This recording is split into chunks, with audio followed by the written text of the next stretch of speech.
A family of 3 head out into a rural area near Red Oak, Oklahoma, to look at some land they were considering to purchase.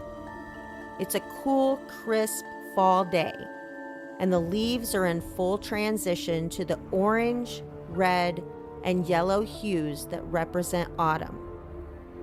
It's a very desolate area with very little human interaction. At some point, upon arrival, Bobby Jamison, his wife Sherilyn, and their 6-year-old daughter Madyson exit the family's white pickup truck.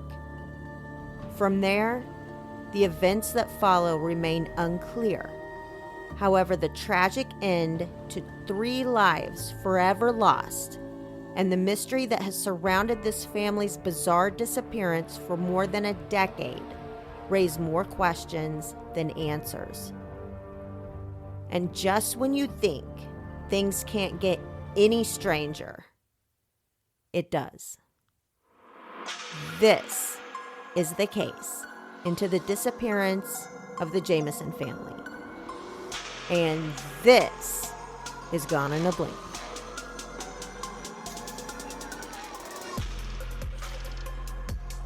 Hey, true crime fans. I'm your host, Heather. And I'm Danielle.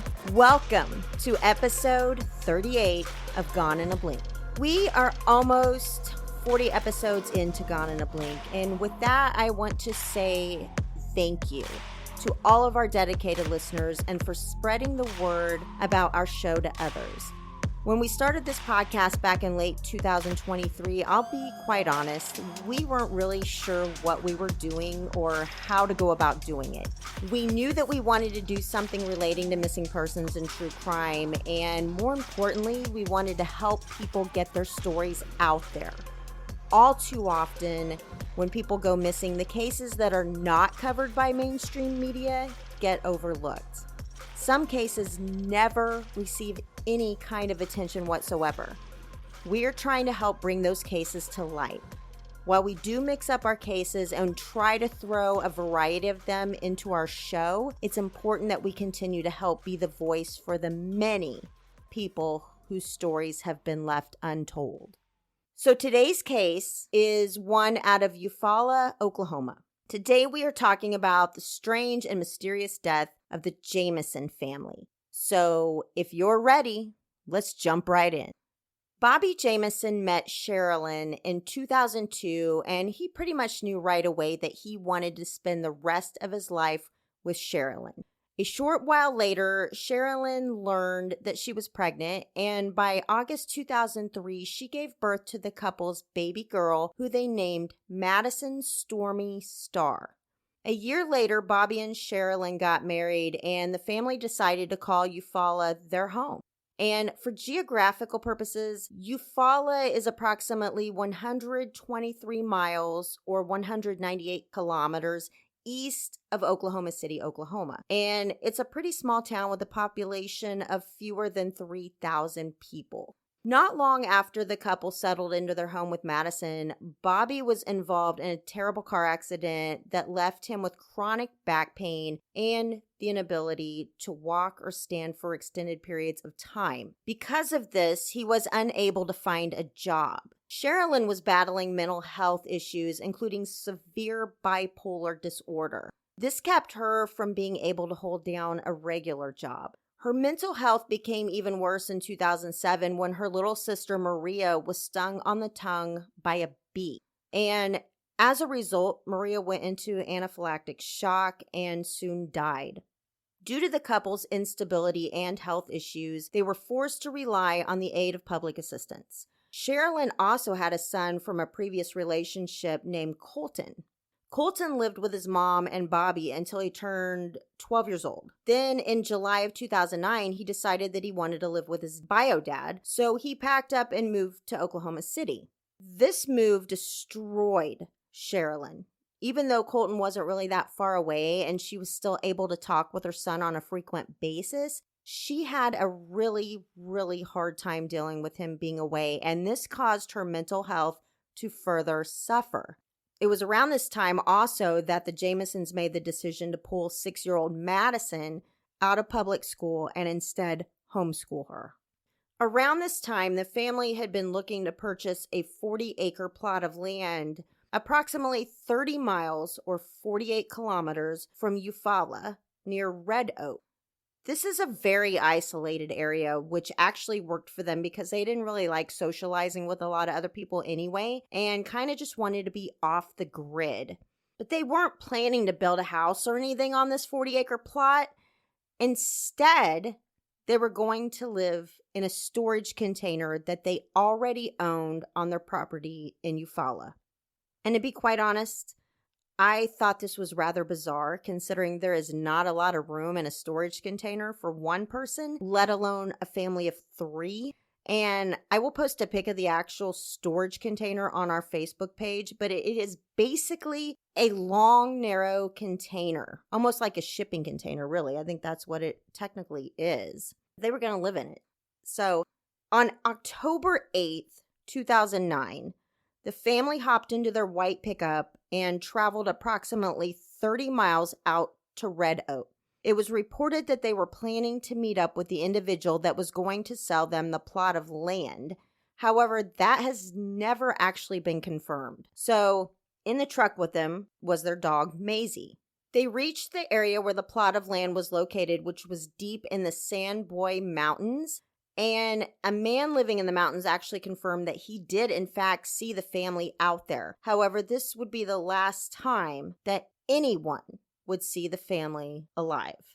On October 16th, 2009, a local hunter stumbled upon the Jamisons' pickup truck. Police were called, and inside the truck, they discovered Bobby's wallet, Sherilyn's purse, some cell phones, an envelope containing $32,000, and more importantly, the family's dog, Maisie. Maisie was malnourished and barely alive, having survived by eating her own feces. The following day, hundreds of volunteers, along with police, began searching the mountains for the missing family. That search grew bigger and more widespread, however, as the days passed, with still no sign of the Jamisons. So they basically went out here to meet the person that was going to sell them the land and then just completely disappeared, the whole family. So when police arrived at the Jamisons' home, they noticed the big storage container in the front yard. It's huge. You can't even miss it. And the container had several phrases spray painted on the outside. One of the phrases stated, quote, "Only God can judge. Gossip is a sin," unquote. Another phrase read, quote, "3 cats killed to date by people in the area. Witches don't like it when their black cats are killed," unquote. So you're saying that these quotes were not on the storage container before they went missing. This was only discovered after they went missing. No, these quotes were on the container before they went missing. But when the police went to the house after they went missing is when they discovered it. But no, the family actually wrote this on the container. So the family wrote this on the container. That almost seems like a little bit of a twist there. I was under the impression that it was going in the direction that they had found this and this could maybe lead to some clues, but you're saying the family wrote this. Yes, and this will be explained, as odd as it sounds, a little later in the story, although it will still sound batshit crazy. There's a lot of things that keep occurring and a lot more comes out as the story unfolds to make this even more bizarre than it started with.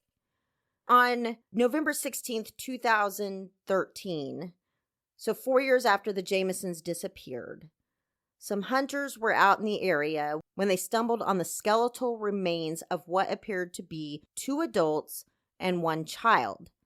The remains were found just 3 miles or 4.8 kilometers away from where the Jamisons' truck was found. Further search of the area uncovered shoes, pieces of clothing, adult teeth, part of an adult arm, and leg bone fragments. And that part had me kind of stumped in a way because they searched that area before.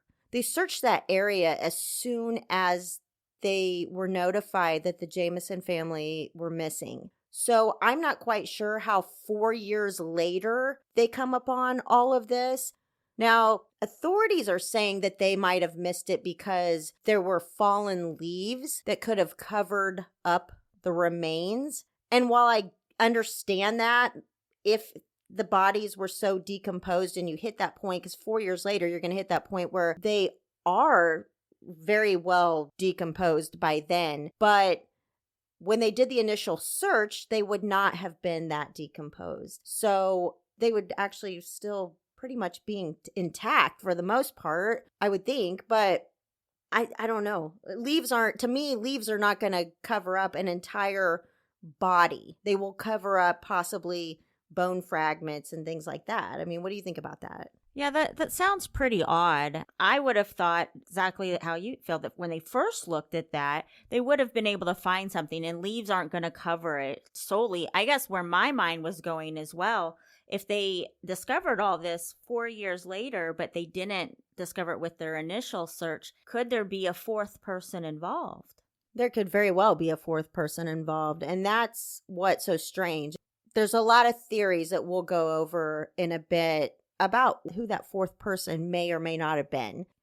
So on July 3rd, 2014, after using anthropological and forensic pathological testing, Oklahoma State Medical Examiner Dr. Joshua Lanter confirmed that the remains were that of Bobby Jamison, his wife Sherilyn, and 6-year-old Madyson.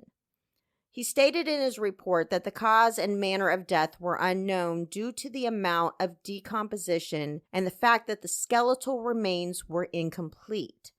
He stated that there was no evidence of trauma, although he could not completely rule that out due to the incomplete remains. His final report stated that the deaths occurred under suspicious circumstances. So one of the most talked about and extremely creepy aspects of this case is the footage from the family's surveillance camera from the day they disappeared. This was time-stamped on the day they left their house. In the footage, the couple appeared to be almost in a trance-like state, as if they were sleepwalking kind of, and they made several trips between their truck and their house. It was described that at times they were making several trips back and forth carrying the same thing. Other times they would go back and forth carrying nothing at all. And often they would both just stop at the same time in between these trips and just stare into space for what appeared to be no reason. And then they would start walking again. They never appear to be talking to each other, and authorities actually turned the video over to a behavioral expert who immediately believed that it appeared the couple were under the influence of some sort of drug. And you can actually find the footage of this online, and I did.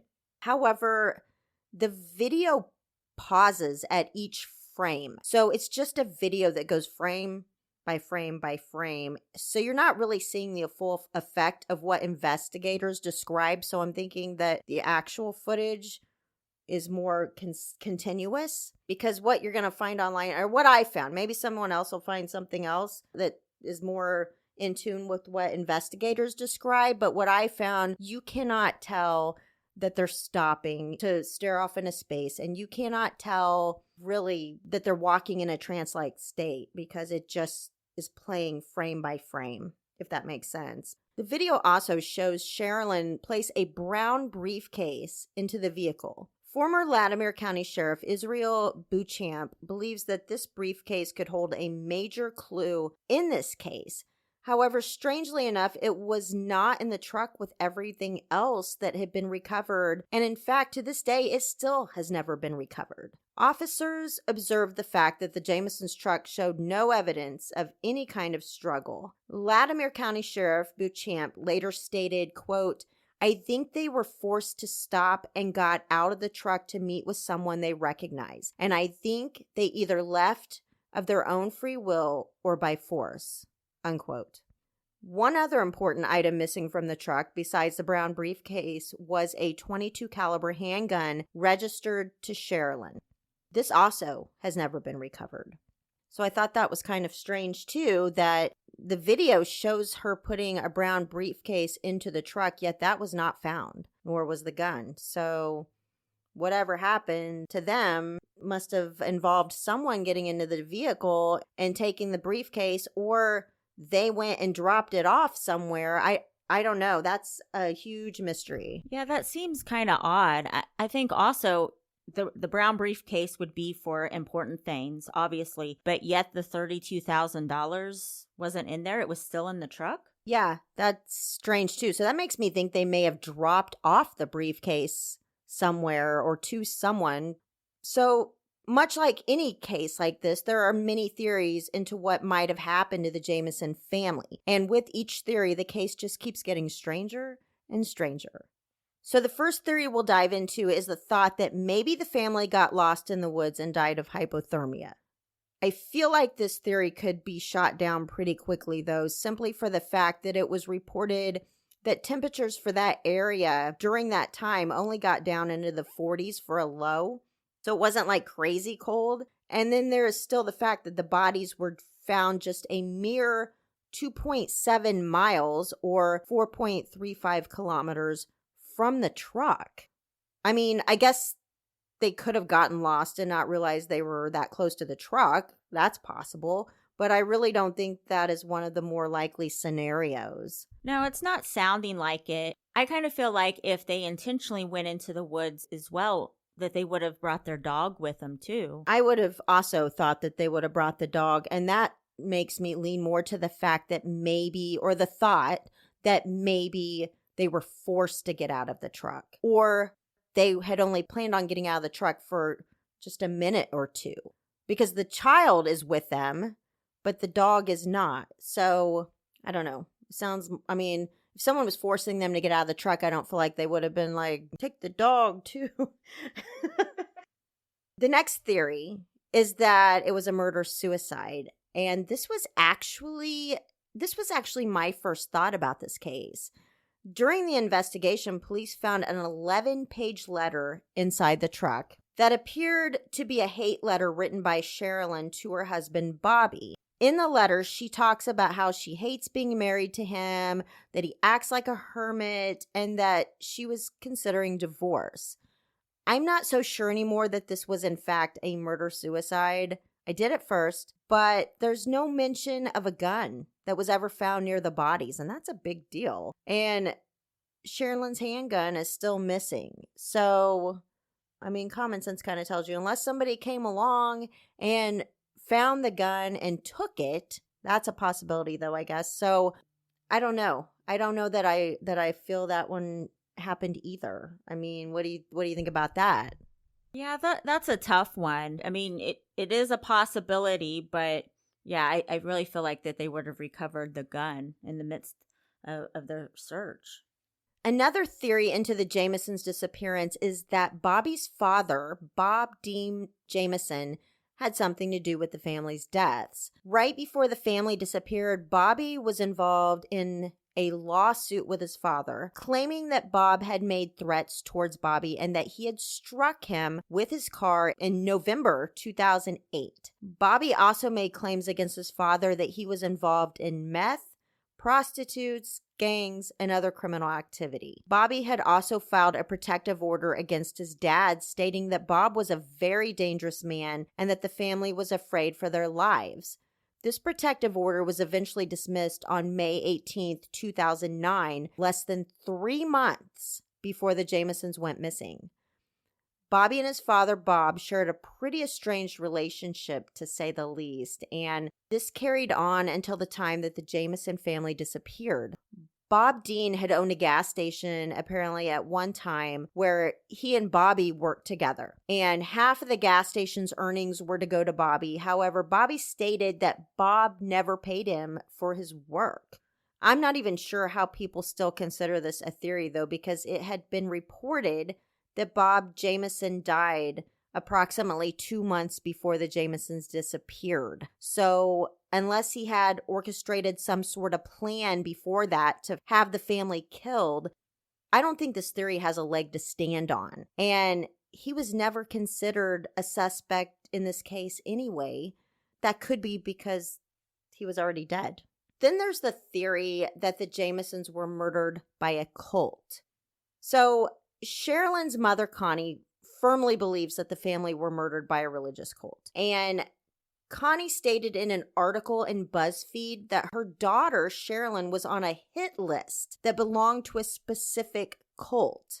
According to an episode of the investigative discovery show called Disappeared, Sherilyn's best friend, Nikki Chenauld, stated that she had received a phone call from an anonymous woman who claimed to have once been part of a white supremacy group. She claimed that the group kept a book that contained a hit list of names of individuals who had created problems for the group. Sherilyn's name was on that list, along with many other people who had gone missing. And cults were known to have been an active thing, especially in the area where the Jamisons disappeared. I wonder, could the Jamison family have been a part of this cult? Just from what you've said so far about finding the shipping container and the verbiage on there. I think that's a strong possibility. And, it's anyone's guess, but there were also reports that they had dabbled into things such as witchcraft, and Sherilyn had professed to neighbors that she was, in fact, a witch. Now, I'm sure not all people that profess themselves as being witches are part of a cult, but it's a possibility that they were dabbling in things like that.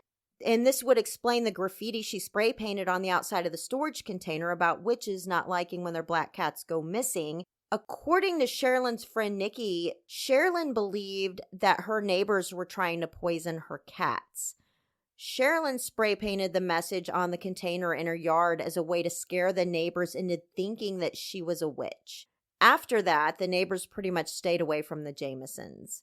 So keep in mind, too, Sherilyn was dealing with mental health issues pretty bad that just kept getting worse and worse. So I'm sure that kind of played into a lot of stuff. Whether or not her neighbors were actually poisoning her cats, I don't know. But the neighbors decided just to stay away from the family. So also, a Satanic Bible was found in the Jamisons' home, and there were reports that Sherilyn would take part in such things as seances and things like that. Now, Nikki says, I think Nikki was taking part in those too, but Nikki says it was just all fun and games, that they didn't believe in that stuff. They were just playing around, and that could be a possibility. A lot of people do things like that just for fun, not really putting much stock into it. I don't know that this family was one of those people that just kind of did it as fun and games. I don't know, but according to Sheriff Beauchamp, the family definitely had an obsession with the dead.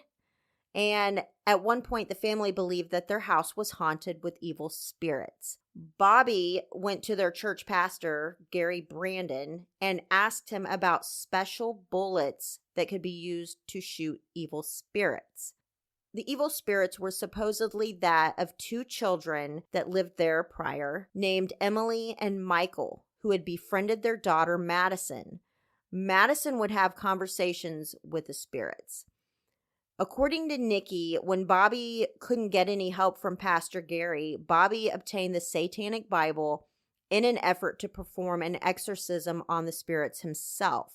Nikki believes that there were actually evil spirits in the Jamisons' home and claimed to have felt a very heavy presence whenever she was there. She also claimed that she had once seen a gray mist descending above the stairs, and that Sherilyn once told her that Bobby had a few episodes where his eyes suddenly went black and he lunged at her in a threatening manner.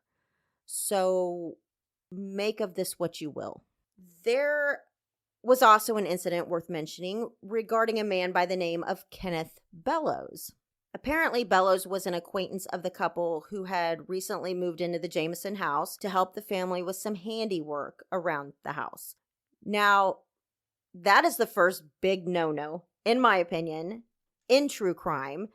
Never let a strange man move into your home, especially when you have children, or at all, but especially when you have children. In this case, a 6-year-old child. It's something that more times than not will not end well. So it turned out that this man was part of a white supremacy group, whatever, and he found out that Sherilyn's ancestors were Native American. Sherilyn was very proud of that, as she should be. But it was reported that after engaging with Sherilyn one day about her ancestors, Bellows gets fired up and tells her that it would be better if she were dead, because he stated that those who are not white don't deserve to live. Those were his words. So it's pretty sick stuff. So apparently he had grabbed her before saying this and refused to let go. And she eventually manages to break free, and she grabs Madyson and runs to the bedroom. And a short while later, she comes back with her .22 caliber pistol and fires shots into the ground near where Bellows is standing and tells him to get out of the house. So it goes without saying that this family has been involved with some pretty strange things. Sherilyn's mental health was taking a toll, and according to her mother, her behavior in the months leading up to the family's death just kept getting more strange. There was even an incident where she was riding with her daughter to Oklahoma City when Sherilyn just pulled over and demanded that her mother get out of the car. I'm unsure of what led up to that moment, but Sherilyn's mental health was definitely struggling. So obviously, there are several theories into this case. No one knows exactly what happened, but there are many theories. Some are a little more far-fetched than others. But what is your take on all the theories that we've discussed so far, and what may or may not be more likely to have happened? Well, definitely that there's a lot of good theories. What you've mentioned about the cult activity, I think could be very likely that they were dabbling in cult. And with Sherilyn's mental health, I wonder, if that started to cause trouble for the cult. And just, you had said she had bipolar, so you never know, how her behavior is going to be if she's going to lash out at somebody. And so I was thinking of that theory as you were talking. But also, when you mentioned the guy that came and moved into the home, I kind of feel like there's our fourth person, that it very likely could be him. But I guess what's a mystery for me in all of this is, one, the dog. The poor little guy was in the car as if they thought they were going to be coming back to the car. Because I feel like if they thought, okay, this is our spot, or we're going to be out for a little while, that they would have had the dog come with them. And then also the $32,000. If it was any kind of robbery or someone that knew that they had it, I feel like that would have been gone. We know it wasn't in the briefcase, but I guess that maybe they hid it someplace really well in the car. If it was a robbery, they would have looked for that. But this fourth person, if that's the theory, then maybe not. Maybe their goal was to kill the family. Well, and the car was found locked. And I think that is extremely strange, because if they were forced out of the car, why would they lock it? But at the same time, if they were getting out of the car to meet with someone, why would they leave the dog in there and lock it? Unless they were meeting with someone and it was only for a moment and they knew they had that money in there. I could see them locking it because of the money if they were only going to be a short while. So maybe, but then they had the keys on them. So if someone shot them or killed them, why wouldn't they get the keys? You would think that they would want to get into the car and see what they could take out of the vehicle. They wouldn't just leave, I would figure. I mean, it's all really strange. Locking the car, leaving the dog in the car, $32,000 in the car, but the briefcase, and what was in the briefcase? That's my big thing. You would think the $32,000 would have been in the briefcase, right? But then, like I mentioned, who really walks around with money in a briefcase? That's kind of movie-like.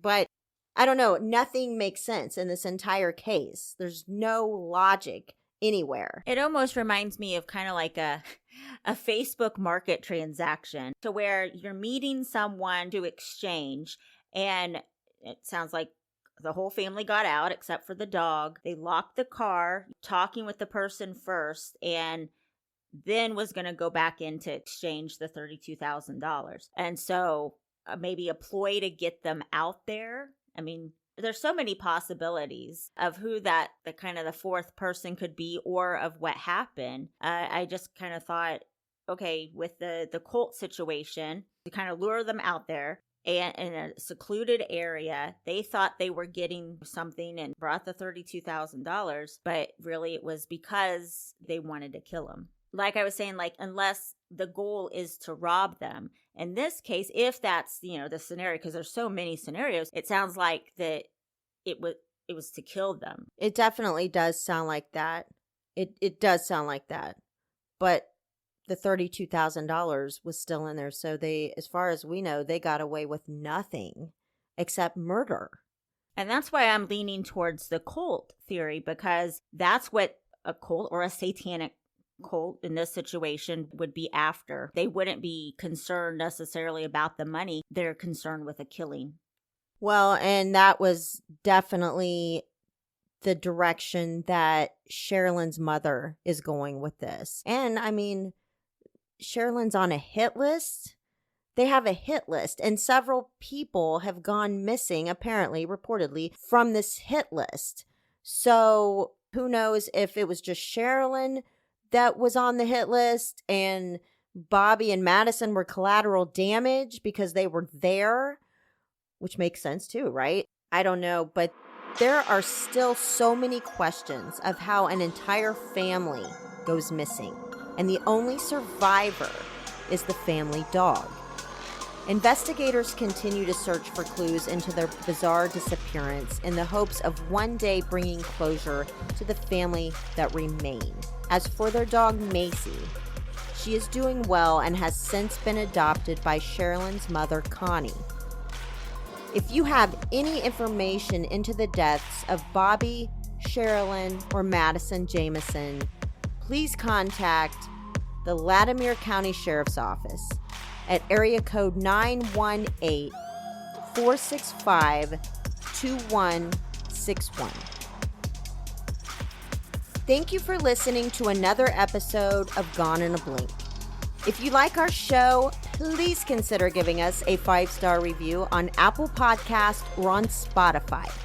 And for all the latest updates, photos, and case info, please consider following us on any of our social media sites, and I will post those links in our show notes. And if you have an idea for a case you'd like us to cover, drop us an email at goneinablinkpod@gmail.com. And please remember, be safe, be smart, and try not to blink.